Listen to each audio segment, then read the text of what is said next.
and welcome to Trirad Solution. In today's session, we'll be seeing few authentication-based attacks, which are like keyloggers, social engineering, etc.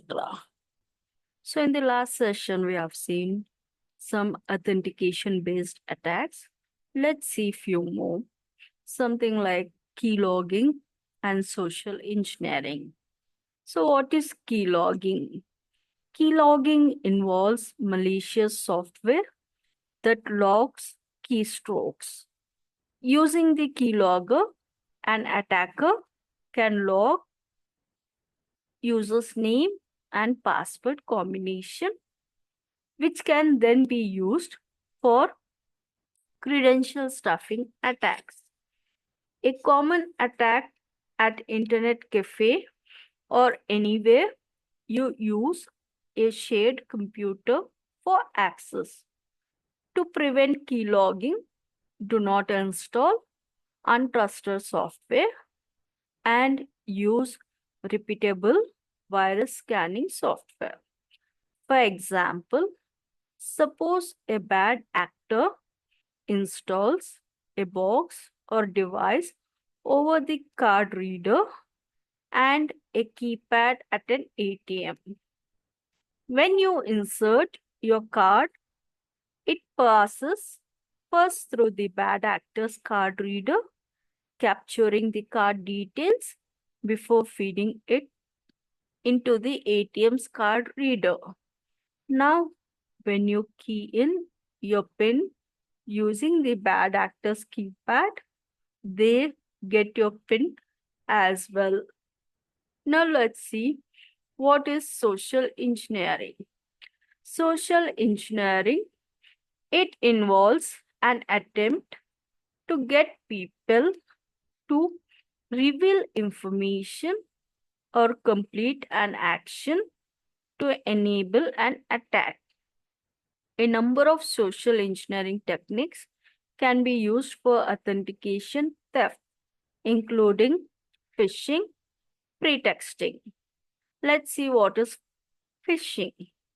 Phishing occurs when an attacker sends a legitimate email with the objective of having a user reveal their authentication credential. For example, an email might appear to be from the user's bank. A link opens to what looks like the bank login page, but it's actually a fake site. When a user logs in at the fake site, the credential become available to the attacker. There are several variations of phishing, including spear phishing, which targets specific organization, businesses, or individuals. Let's see what is pretexting.